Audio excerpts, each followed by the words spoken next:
لیکن اس کے بعد جو منظر ہم نے دیکھا وہ اندوناک تھا. مجھے خود حلقہ یعنی 128 میں وہاں کے آر او نے اور وہاں مقرر پولیس نے پکڑ کر گریبان سے نکال دیا آر او کے دفتر سے باہر. میری بیگم صاحبہ میرے ساتھ تھی, میرے الیکشن ایجنٹ کے طور پہ ہمیں بار دھتکارا گیا اور ہمارے پوچھنے پر صرف یہ کہا گیا کہ آپ کو یہاں بیٹھنے کی اجازت نہیں ہے. اس کے بعد جو ہوا وہ ایک ثانیہ تھا. ہمیں جو آر او جو پریزائڈنگ افسر سے فارم 45 ملے جو کہ موصول ہو رہے تھے, ان میں 90,000 سے زائد کی لیڈ سے جیت چکا ہوں یہ الیکشن یعنی 128 سے. لیکن اگلے دن 1 بجے جو فارم 47 شائع کیا گیا اس میں میری جیت کو 12,000 ووٹوں سے شکست میں تبدیل کر دیا گیا. مجھے 1,60,000 ووٹ دکھائے گئے اور میرے مد مقابل کو 1,72,000, جبکہ ہمارے پاس جو فارم ہیں ان میں ان کے ووٹ 60,000 سے اوپر نہیں جاتے. لہٰذا ایک ایسا ہولناک عمل کیا گیا, 1,10,000 ووٹ جعلی جو ہیں وہ کہیں سے پیدا کر کے ڈالے گئے. یہ جمہوریت کی توہین تو ہے ہی, کہ ان لاکھوں لوگوں کی توہین ہے جنہوں نے اس دن باہر نکل کر ووٹ ڈالا. ہم اس توہین کے خلاف کھڑے ہیں, جو اعتماد کو ٹھیس پہنچائی گئی ہے لوگوں کے, اس کے لیے ہم کھڑے ہیں, ہم لڑتے رہیں گے. یہ بتائیں کہ آپ اس سے پہلے مسلم لیگ نون ابھی جو الیکشن میں اس کا بینیفیشری ہے, آپ میاں نواز شریف کے لیے کروڑوں روپے فیس لے کے آپ ان کے کیسز لڑتے رہے. آج آپ سے کیسا لگ رہا ہے کہ ان کی جماعت جو ہے وہ اس دھاندلی کے نتیجے میں حکومت میں آ رہی ہے؟ دیکھیے مجھے بہت افسوس ہو رہا ہے. ہم جو مقدمے لڑ رہے تھے 2017 میں وہ کیا مقدمے تھے؟ ہم یہی کہہ رہے تھے کہ عدالتی عمل کے ذریعے رجیم چینج نہیں ہونا چاہیے اس ملک میں. عوام کو موقع دیں کہ وہ منتخب کریں کس نے حکومت میں رہنا ہے, کس نے حکومت میں نہیں رہنا. ایسا نہیں ہونا چاہیے کہ آپ جے آئی ٹیز بنائیں, عدالتوں کو بٹھائیں اور ان کے ذریعے کسی کے نام پہ سرخ لکیر لگائیں اور اس کو باہر نکال دیں.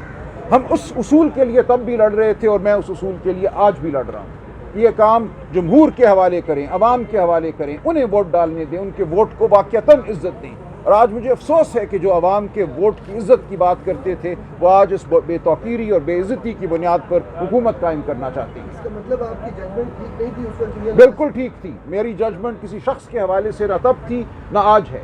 میری ججمنٹ ایک اصول کے حوالے سے ہے.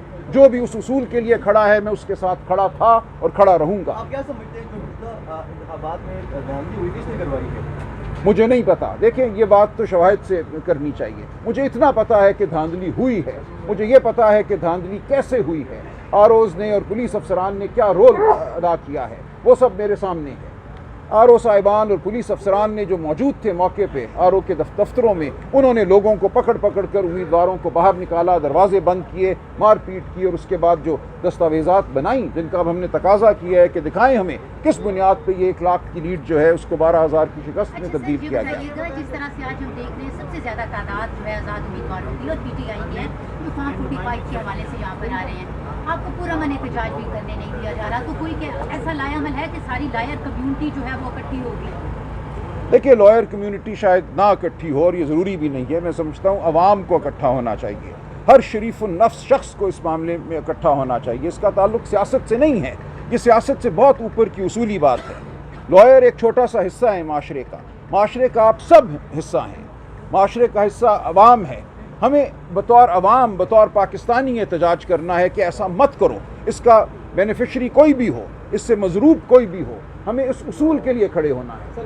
سلمان صاحب بتائیے گا, اب دنیا چاند پہ پہنچ چکی ہے, ابھی تک ہمارے سسٹم جو ہے 10 بجے کے بعد اچانک بیٹھنا شروع ہو جاتا ہے. یہ دیکھیں جان بوجھ کر ہوتا ہے. الیکشن کمیشن کے باہر آپ موجود ہیں, یہ ہمیشہ سے ہوتا آ رہا ہے. سر ایسا اس سسٹم پہ کیا کہنا چاہیں گے, اس پہ کھل کے بات کیجیے گا کہ یہ سسٹم اچانک سے بیٹھنا شروع ہو جاتا ہے. دنیا میں کتنی زیادہ ترقی ہو چکی ہے اور ابھی اس تک ہم اسی بات سے اٹکے ہوئے ہیں کہ ہمارے نتائج کو 3 دن لگ جاتے ہیں. سر اب ہم انڈیا جیسی ایک 1.5 ارب آبادی والے ملک نہیں ہے, 24 کروڑ ووٹ ہے, تو 24 کروڑ میں سے کچھ ووٹ پڑے ہیں, ابھی 24 کروڑ بندے نے ووٹ نہیں کاسٹ. اس سسٹم کے بارے میں کیا کہتے ہیں؟ دیکھیے یہ تو پھر ایک بات کسی حد تک مفروضے کی ہوگی, لیکن یہ بات تو واضح ہے کہ جو 8 فروری کو انٹرنیٹ بند ہوا, جو 8 فروری کو فونوں کے جو ڈیٹا پیکیجز ہیں ان کو بند کیا گیا, اس کی وجہ سے یہ تمام دھاندلی ہوئی ہے.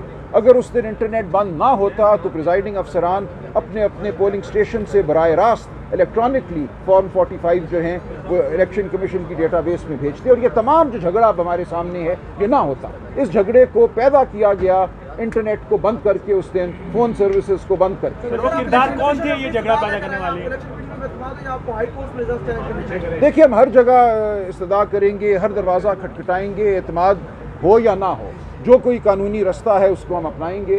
اب اعتماد ہونا ضروری نہیں ہے، ہمارے پاس جو راستہ ہے اس کو اپنائیں گے، ورنہ جو بات ہے وہ تو ہم کرتے ہی رہیں گے۔ الیکشن کمیشن نے کل ایک فیصلہ جاری کیا جس میں یہ کہا کہ آر او ٹیم نے رپورٹ جمع کروائے اور فارم 47 کو جاری نہ کرے۔ اس بات اسی کی ریورس میں آج کو دوسری نے دے دیا، آپ کو کس حد تک امید ہے کہ دیکھیے مجھے نہیں پتا، مختلف مقدمات کے مختلف حقائق ہوتے ہیں، کسی مقدمے میں وہ یہ کہہ سکتے ہیں کہ روکو فارم 47 کو، کسی میں کہہ سکتے ہیں نہ روکو، اس سے کوئی عمومی تاثر نہیں لینا چاہیے۔ سر یہ بتائیے گا کہ 76 سالوں میں ہمیشہ سے دھاندلی کے الزامات ایک دوسرے کے اوپر لگتے رہتے ہیں، درست لگتے رہیں۔ دیکھیے یہ کردار دھاندلی کا معاملہ ختم کب ہوگا؟ نہیں ہوگا ختم جب تک ریاست فیصلہ نہیں کرے گی کہ دھاندلی نہیں کرنی، نہیں ہونے دینی۔ دھاندلی کو صرف ریاست ختم کرا سکتی ہے، اور جب ہمیں نظر یہ آ رہا ہے کہ ریاستی اہلکار دھاندلی میں شامل تھے، دیکھیں یہاں دھاندلی فریقین کے درمیان بہت کم ہوئی ہوگی وہ، لیکن اصل دھاندلی آر او اور پولیس افسران نے کی ہے۔ تو یہ فریق تو نہیں تھے بظاہر، انہوں نے کیوں یہ حرکت کی؟ کیوں آر او صاحبان نے پولیس افسران کو کہا کہ نکال دو ان لوگوں کو میرے دفتر سے؟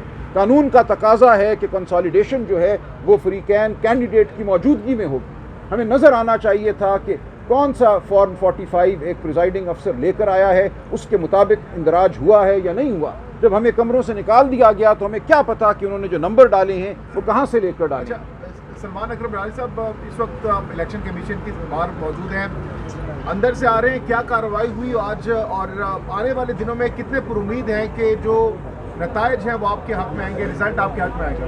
دیکھیے ہم نے اپنی آج استدعا جو ہے وہ دائر کی ہے، کل غالباً سنوائی ہوگی۔ دیکھیے امید کا ہونا نہ ہونا غیر اہم ہے، میرے لیے ایک جو راستہ ہے اس پہ میں نے چلنا ہے، وہ راستہ قانون کا، آئین کا راستہ ہے، اس میں یہی میرے سامنے ایک ذریعہ ہے کہ میں اپنا احتجاج جو ہے، جو اپنی استدعا ہے وہ آگے بڑھاؤں۔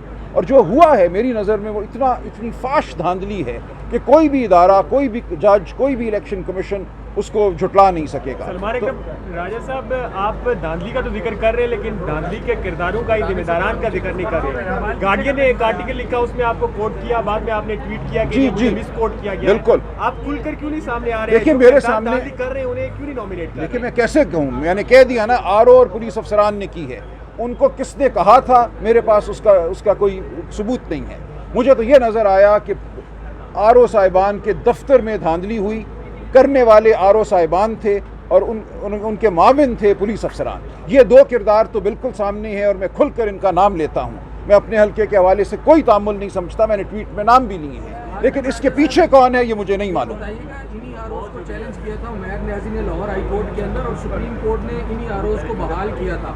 آپ کو لگتا ہے کہ یہ پہلے سے سارا کا سارا پلان کیا گیا تھا؟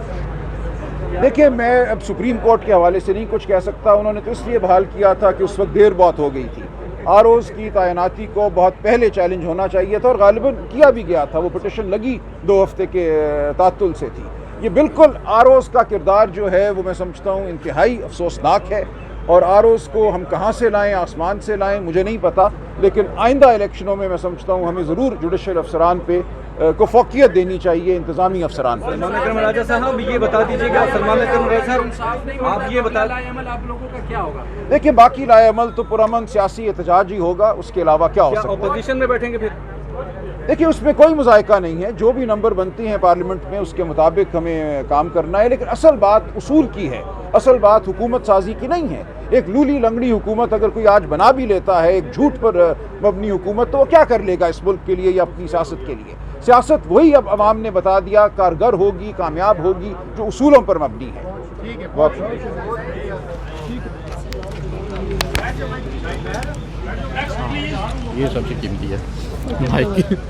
جس طرح اس دن ووٹ پڑا، تمام پابندیوں کے باوجود، تمام خوف کے باوجود لوگ آئے، انہوں نے ووٹ ڈالا، اور ایسے ووٹ ڈالا جس نے ان کے جذبات کی عکاسی کی، ان کی جو سوچ ہے اس کی عکاسی کی۔ لوگوں نے خوف کے بت واقعتاً اس دن توڑے، اور یہ ایک ایسا روح پرور منظر تھا۔ اس دن سارا دن بطور کینڈیڈیٹ میں پولنگ سٹیشنز میں پھرا، بچے بچیاں بوڑھے آ کر بغل گیر ہوئے مجھ سے، اور انہوں نے کہا ہم آج اپنا اعتماد آپ کے حوالے کر رہے ہیں، آپ نے اس کی نگہداشت کرنی ہے۔